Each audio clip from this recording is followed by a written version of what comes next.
لاس یې په خپلو وینو رنګ دی ربه مولوي صاحب لاس یې په خپلو وینو رنګ دی ربه په وطن دوه وروڼه په جنګ دی ربه دواړه یو بل نه کلنګونه غواړي خو پاتې شوي بې کلنګ دی ربه سترګې یې سرې دي ګډې وډې وایي ښکاري چې بیا یې سکلي بنګ دی ربه څوک سر په ځمکه ږدي بالښت نه لري څوک سر په ځمکه ږدي بالښت نه لري او څوک وده په سپین پالنګ دی ربه څوک د ډېر عمر ارمانونه کوي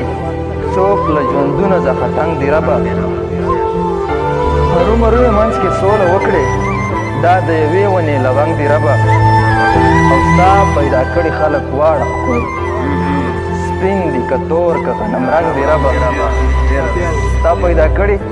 خلک واړه ښکلي سپین دي که تور که غنم رنګ دی ربه او ښکاري چې تورو خاورو وخوړل زموږ په کلي کې یو ملنګ راته تور ملنګې باله ښکاري چې تورو خاورو وخوړلو ورکې نارې د تور ملنګ دی ربه